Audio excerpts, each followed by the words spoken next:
آپ اپنے بچے کی کفالت نہیں کر سکتے، اس کی بود و باش 18 سال تک وہ اس نظام کا حصہ ہے، جب تک کہ وہ خود اپنے پاؤں پر کھڑا نہیں ہو جاتا۔ بے روزگاری کے نظام کو، بے روزگاری کے اس پرابلم کو، بے روزگاری کے جو مسائل ہیں ان کو ختم کر کے ہر نوجوان کو برسر روزگار کرنا۔ یہ قتل و غارت گری، یہ ناانصافیاں، یہ امیر کے لیے اور طرح کی پالیسی، قانون بھلے ایک جیسا ہو لیکن اس کی اپلیکیشن جو ہے، اس کو جو اپلائی کرنا ہے، اس کا جو فنکشن کرنا ہے، اس کو جس طرح سے چلانا ہے، وہ جو ادارے ہیں قانون نافذ کرنے والے، ان میں پھر اثر رسوخ کی بنیادیں ختم ہو جائیں گی۔ یہ وہ نظام ہے، اس نظام میں برابری کی سطح ہوگی۔ کوئی گورنر ہے، کوئی پرائم منسٹر ہے، کوئی صدر ہے، کوئی وزیر اعظم ہے، ایکس وائی زیڈ، ساری کابینہ کے لیے بھی وہی اشارے پر ریڈ لائٹ آن ہونے پر رکنا ہے، اور کسی عام شہری کے لیے بھی اسی ریڈ لائٹ کے آن ہونے پر، سر آن ہونے پر رکنا ہے۔ یہ ایک نظام ہے، اس نظام میں برابری ہے۔ جہاں پر برابری کا نظام نہیں اور اس کے خلاف جو جدوجہد جو بھی کرے وہ پاکیزہ جدوجہد اس کا حصہ بنے، وہ چاہے عمران خان ہے، چاہے نواز شریف ہے، چاہے آصف علی زرداری ہے، چاہے مولانا فضل الرحمان ہے، چاہے ڈاکٹر طاہر القادری ہے، چاہے ٹی ایل پی کے سعد رضوی ہیں، یا جو بھی ایکس وائی زیڈ۔ اصل میں انسان کو اس لیے نہیں بنایا کہ وہ آئے گا، کھائے گا، پیے گا اور چلا جائے گا بس۔ اس نے اس نظام کی جدوجہد کی کوشش کرنی ہے جو نظام اللہ نے بنایا۔ اللہ یہ چاہتا ہے کہ اس دنیا میں وہ نظام قائم ہو جو مجھے پسند ہے، جو اللہ کو پسند ہے۔ اللہ یہ چاہتا ہے کہ وہ نظام قائم ہو جو اللہ کو پسند ہے، اور وہ اس کا بنایا ہوا نظام ہے۔ اس نظام میں خوشحالی ہے۔ اللہ یہ چاہتا ہے کہ میرے بندوں پر اس طرح کی پالیسیاں رکھی جائیں تاکہ میرے بندوں کو اس پروسیس سے گزارا جائے، میرے بندوں کے لیے مساجد بنانے کی آسانی ہو، میرے بندوں کی معبدگاہیں محفوظ ہوں، وہ وہاں پر عبادت کر سکیں، وہ کل کو یہ عذر پیش نہ کریں کہ ہمیں تو عدم استحکام کا سامنا تھا، ہم تو مسجد جا نہیں سکتے تھے، ہماری معبدگاہیں محفوظ نہیں تھی، ہمارے گورنر اور ہمارے جو مقتدر طبقات تھے وہ تو قوانین کی آگاہی اور شعور سے بالکل نابلد تھے، وہ تو مال کی کھینچا تانی میں لگے ہوئے تھے۔ انہوں نے تو ہمیں بتایا کچھ نہیں، انہوں نے تو جمعہ کے خطبہ میں آ کے خطبہ دینا تو درکنار، سننا بھی گوارا نہیں کیا۔ مالک ہم کس طرح آپ کے بتائے ہوئے نظم پر چلتے اور بتائے ہوئے اس راستے پر چلتے؟ مالک جن کو آپ نے اقتدار دیا انہوں نے تو ہمیں آپ کے متعلق آپ کا ہمیں انہوں نے تعارف ہی نہیں کرایا، اس نظام کے متعلق، اس فکر آخرت کے متعلق ہمیں تو کچھ بتایا ہی نہیں ہے۔ مالک ہم کس طرح کر سکتے تھے؟ ان کا عذر جائز، پھر ان کا عذر گلے پڑ جائے گا کن کے؟ وہ جو مقتدر طبقات، وہ جو نظام لے کر آئے، فرسودہ نظام جس میں جبر ہے، ناانصافی ہے، بربریت ہے، ظلم ہے۔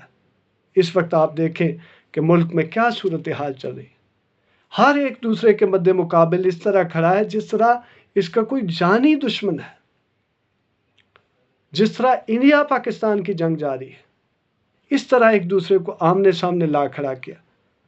مقاصد نیک نہیں ہیں، مقاصد فقط یہ ہیں کہ اقتدار کی جنگ ہے، ہر ایک کو صاحب اقتدار ہونا ہے، اس کرسی پر بیٹھنا ہے، وہ اتھارٹی، اس اتھارٹی کے مزے لینے ہیں، وہ ڈانگیں پھیرنی ہیں، وہ سیکرٹریز اور پورا جو عملہ، وہ بیوروکریسی کا جو پورا عملہ ہے، وہ پورا پروٹوکول لینا ہے ان سے، وہ گارڈ آف آنر لینے ہیں، وہ سارا کچھ ایک اپنی ذات کو ویلیو دینی ہے، یعنی اپنی عبادت کروانی ہے۔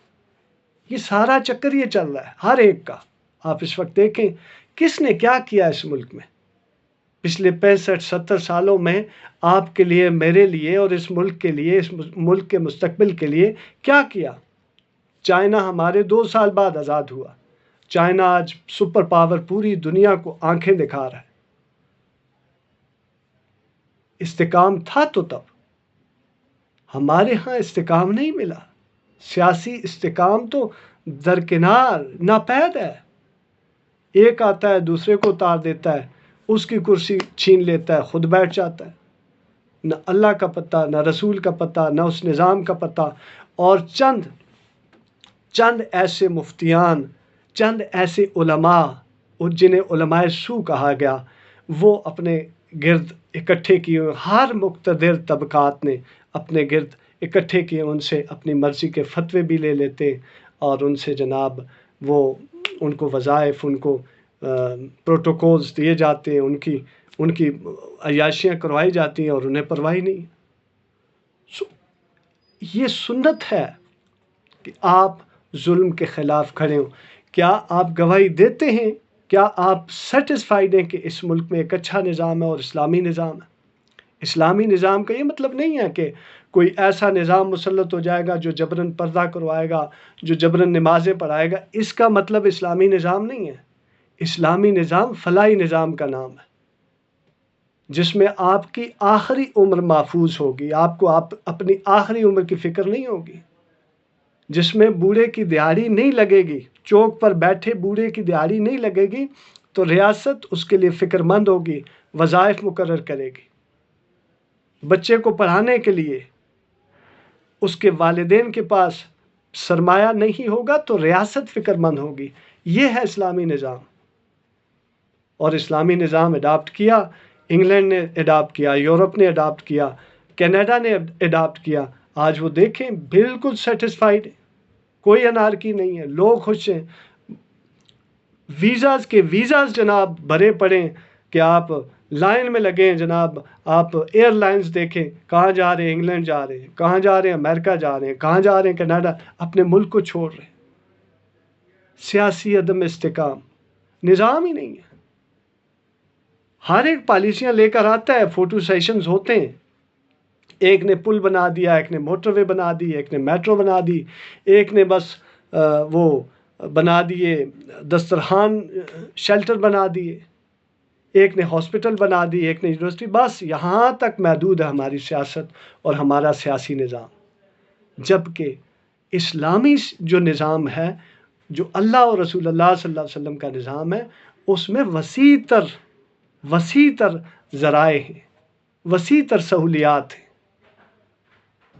اس میں میرے حق ہیں، میرے والدین کے حق ہیں، میری اولاد کے حق ہیں، آپ کے حق ہیں، آپ کے والدین کے حق ہیں، اور پوری ریاست میں بسنے والے شہری، خواہ وہ مرد ہیں، خواہ وہ خواتین ہیں، خواہ وہ نان مسلم ہیں، خواہ وہ مسلم ہیں، ایکس وائی زیڈ، سب کے حقوق ہیں اور سب سیٹسفائیڈ ہیں۔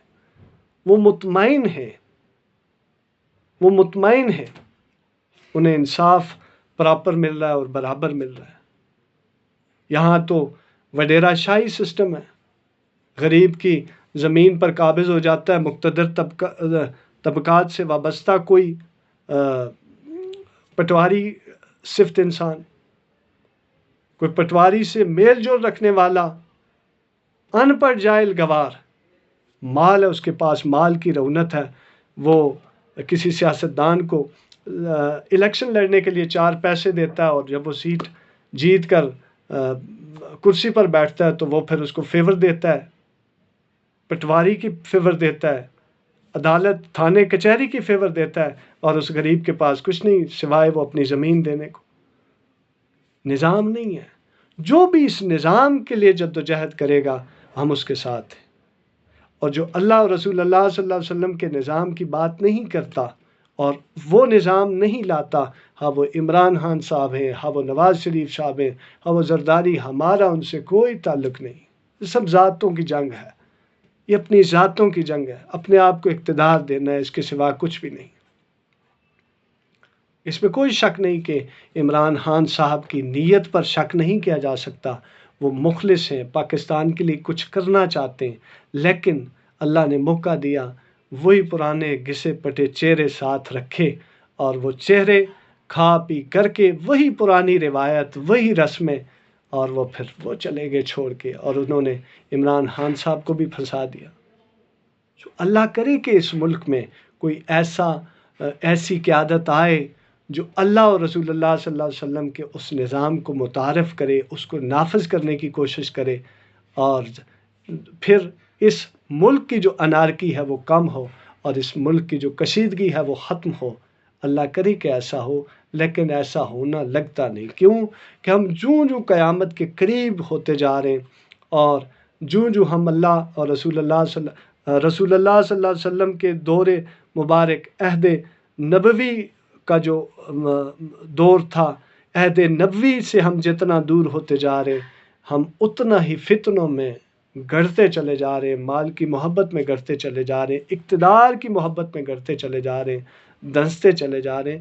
اب ہمارے لیے امن کی کوئی راہ نہیں ہے، لیکن پھر بھی امید رکھنی چاہیے کہ اللہ بہتر کرے۔ ندیم ڈیجیٹل ڈائری دیکھنے کا شکریہ۔ ملیں گے کسی اور انفارمیٹیو ویڈیو میں۔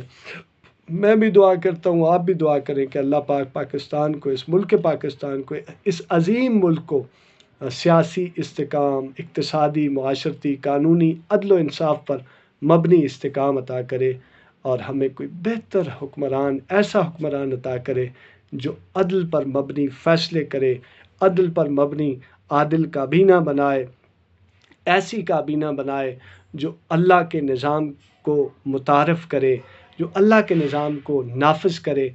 وہی نظام ہے جس میں ہماری بقا ہے، یہاں بھی اور آخرت میں بھی۔ ندیم ڈیجیٹل ڈائری دیکھنے کا شکریہ۔ تھینک یو، سلامت رہے۔